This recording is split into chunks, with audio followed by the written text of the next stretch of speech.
A Harvard education consists of what you learn at Harvard while you are not studying. James Bryant and Conant. So the education might be good, but the connections are much better, and the brand name counts for a lot too. Harvard, Princeton, Dartmouth, Cornell, Columbia, Penn, and of course, Yale. In this video, I'm going to be discussing the Ivy League and its role in perpetuating class in America. Is the Ivy League just simply a finishing school for the elite, or are the Ivy Leagues truly the opportunity for merit to rise to the top of society and to shine? Welcome to Analyzing Finance with Nick. Today, we're going deep into the Ivy League, and with the recent Varsity Blues scandal about 5 years ago, a lot more data really on the underbelly of how admissions and how selection to the Ivy League has become more publicly available. And so it gives us a real opportunity to kind of deep dive into like the truth behind what's going on at these institutions. I'm going to be entirely transparent. I do have some biases going into this video about the Ivy League. I did not personally go to an Ivy League and was rejected from the Ivy Leagues that I applied to back when I was in high school. However, I have a lot of close friends and colleagues who have gone to Ivy Leagues, whether on the undergraduate or the graduate level, and that is kind of my perspective on this. Also, back when I was working in finance, a lot of the top investment firms were a lot pickier on academic resumes, and so I had my applications thrown out a lot simply for just simply not going to an Ivy League school. I've managed to advance in my career despite being from a quote-unquote non-target, but nonetheless, if I have some of my biases on the Ivy League against them, that might be why. So first of all, yeah, the brand name matters a lot. So they care whether you went to a good school, and you might not realize it, but you may have made some connections there, and that could count for a lot too. And if you're going to such a place, you should definitely make some connections, because apparently that counts for the most. First of all, when it comes to getting the Ivy League, how much of it is privilege versus how much of it is merit? Well, historically, going to college, especially before the GI Bill in World War II, was privilege.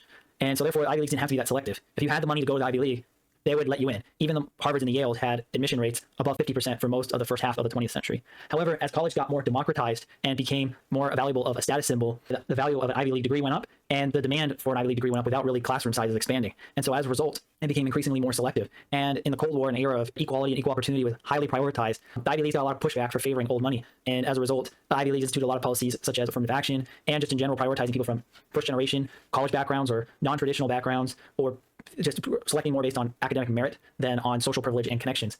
However, even on paper, if the Ivy League tries to brand itself purely as a merit-based institution, the reality really is not the case. However, at the same time, it's not purely a finishing school. You have to have top grades to get into an Ivy League school, even as a legacy student. So how do people get into Ivy League schools? Like, it's not just perfect GPA and SATs, because there are thousands of applicants who have perfect GPAs and SATs who are rejected from the Ivy League universities. So it's a mix of academic performance, but it's also driven by well-roundedness variables, which could mean whatever the admission directors want them to mean. And so as a result, you have opportunities to allow old money or the elite to get their way into just having a more interesting background or being more well-rounded. Like participation in certain costly extracurriculars are a way to help screen out lower classes into the Ivy Leagues. You also, the upper classes are allowed to... Yeah, that's kind of bullshit. In Europe, as far as I know, it's more objective, just scores, right?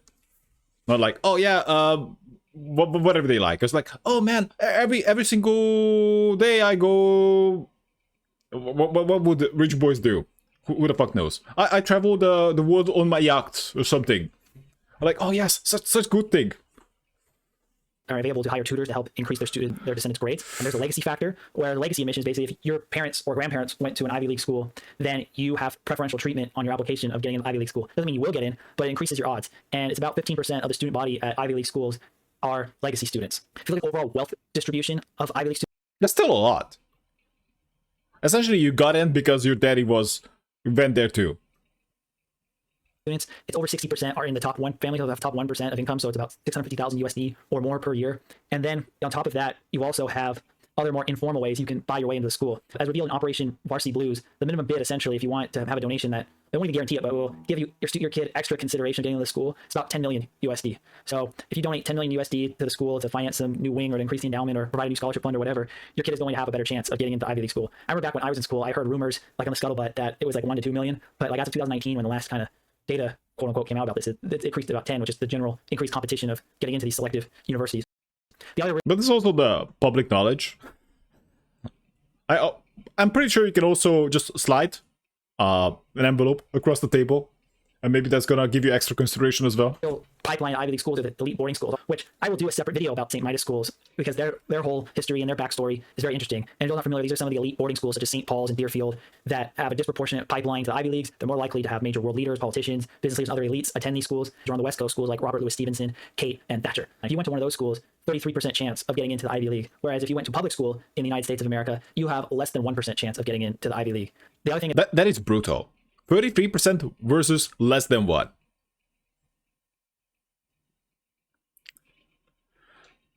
This also highlights the importance of private schools just for making connections, and the disparity between private school and public school education, I suppose. Although those kids possibly getting more help too. Another thing is funneling through sports that often have higher costs to participate, whether that's rowing or equestrian or sailing or fencing. A lot of these, like, they don't give academic scholarships. You still got to pay full tuition, but if you're a good athlete at some of these more obscure but financially prohibitive sports, it can also increase your odds. And so that's how old money and elites, even if they may not qualify solely just based on grades or academics, or even if they do, just to stand out against the sea of middle class students who also have those level of grades and academic performance, can slide in through these workarounds that I mentioned here. And because they have these loopholes around, it's allowed the Ivy Leagues to have it both ways. They can have half of their student body be there solely on merit so that they still have the best and the brightest going to the schools legitimately. And then they have the other half be the elites who are elite through old money or privilege or political connections. And so you get the both worlds. You get the elites that are going to be elite no matter where they went to school. And you have the elites who you have the raw brain power and the potential that you can train through your education to become the next generation of new money elites. So that's kind of how they do this sort of hybrid model. So yeah, if they're in an Ivy League school, chances are they're very bright and they're qualified. But at the same time, there's also a disproportionate high chance that they are old money. And those are not necessarily mutually exclusive because the elites often got elite due to their intelligence and work ethic and other factors. Does it just apply to Ivy League schools or to other elite institutions as well? Well, it also applies to some of the other elite institutions in the United States, such as Stanford, MIT, and the University of Chicago, where over 40% of students in the top 1% of wealth in the United States, who are also in the top 99 percentile of SAT scores, got into Ivy League schools, whereas that same level of qualification for middle class people is less than 10%. So there is, again, if you are equally qualified, the tiebreak kicker is going to be social status and wealth. And it's similar in the UK, where private school students are about 6 to 7% of the student body, but they're about a third of Oxford students. And that's just kind of a reflection. It's about 6 to 7%. The tiebreak kicker is going to be social status and wealth. And it's similar in the UK, where private school students are about 6 to 7% of the student body, but they're about a third of Oxford students. And that's yeah, that's insane. So 6% of the UK, 6 to 7, goes to private school. But further them, well, they take third. They are further the students in Oxford. And that's just kind of a reflection of the role of social class and privilege still in the Ivy Leagues. And now we talked about getting into the schools. Let's talk about now the outcomes and the results of people coming out of the Ivy League schools. When it comes to outcomes, let's first start with the political class. Depending on if you count people who've dropped out of Congress recently or not, approximately 13 to 15% of members of Congress, House and Senate, have an undergrad or graduate education from an Ivy League school. Compare that to less than 1% of the overall population of college graduates in the United States. And college graduates even are less than 40% of the population. So that shows really how concentrated the political power really is among the Ivy Leagues. And you have similar high proportions among many state governor level and the lobbyist class. The Supreme Court is the most extreme concentration of Ivy Leagues. Currently, all 9 sitting Supreme Court justices either attended Harvard or Yale Law School. And 8 of the 9 justices received undergraduates from Ivy Leagues as well. When it comes to presidents, there's been a varied academic history, but by far the leading schools for presidents to be alumni have been Ivy League schools, particularly Harvard and Yale. And if you look at basically presidents since Ronald Reagan, so like in my lifetime, basically every president until Joe Biden had either gone to an Ivy League university for undergrad or graduate. That includes Clinton, George Bush Sr., George W. Bush, Barack Obama, and Donald Trump. And if Harris wins, she will be only the second president in the last 40 years to have not gone to an Ivy League institution for undergrad or graduate school. The Ivy League bias also extends into the business world. When it comes to CEOs of publicly traded companies, the percentage is quite substantial. Approximately 11% of Fortune 500 companies CEOs have an Ivy League degree. When you consider top MBA programs, 40% of Fortune 100 CEOs have graduated from a top 10 MBA program. Not all those are Ivy League, but I include Stanford really as an honorary Ivy League for the purposes of this video because it effectively is. It doesn't really just apply to climbing the corporate ladder. When you include Stanford, the Ivy Leagues and Stanford dominate startup funding. When it comes to undergraduates, Stanford has alone 1,427 alumni founders who've raised venture capital in the last decade. If you include their business school, that number goes up to 4,000. UC Berkeley at the top spot for undergrads of a little over 1,800, but UC Berkeley is no slouch. It ranks higher academically in prestige versus at least 3, if not 4, of the Ivy League institutions. Outside Berkeley, MIT, and Stanford, the remaining top 10 universities for startup founders are all in the Ivy League, with Harvard ranking 2nd and University of Pennsylvania ranking 5th. When it comes to other statistics that point to the distribution of startup concentration in the elite universities, you have, in terms of unicorn founders, Stanford is the leader, of course. Stanford founders are 1.6 times more likely than an average founder to receive venture capital backing to achieve unicorn status. Yale is the highest probability. Yale alumni are 2 times more likely to achieve unicorn status than other venture-backed startup founders from other universities. 53% of unicorn founders have degrees from the top 10 global universities, which includes Stanford and most of the Ivy League schools. And on top of that, let's just look at billionaires as a whole. There's a disproportionate amount of billionaires who are alumni of either Ivy League schools or Stanford. If you just exclude Ivy League dropouts or people who attended Stanford, just Ivy League graduates, 70 of the top 400 richest people on the Forbes list went to an Ivy League school. that is about a little less than 20%. I'll put the exact number in a text quote here. When it comes, if you include Stanford alumni and Ivy League dropouts, that number goes up to a little under 26% of the Forbes 400 billionaires or go to one of those schools. Harvard has the most billionaire alumni with 15. The University of Pennsylvania has 14. And Yale and Stanford have 12 billionaires each. And the only Ivy League school not to have a billionaire alumni is Brown. And then outside of the Forbes 400, there are also a lot of old money families who have Ivy League degrees overall, just given the fact you have legacy admissions and that, yeah. And as we look at, and if you look at ultra high net worth individuals overall, which by the definition of my source for this, which is Business Insider, they have at least $30 million in net worth. Harvard alone has 1,906 ultra high net worth individuals with a combined net worth of $811 billion. And this kind of strengthens the idea of the correlation between Ivy League attendance and success after.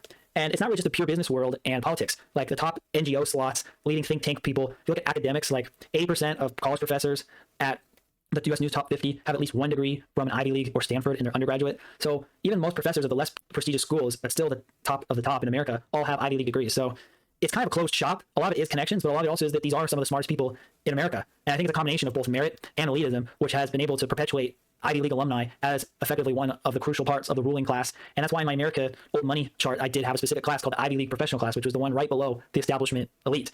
And the numbers that I show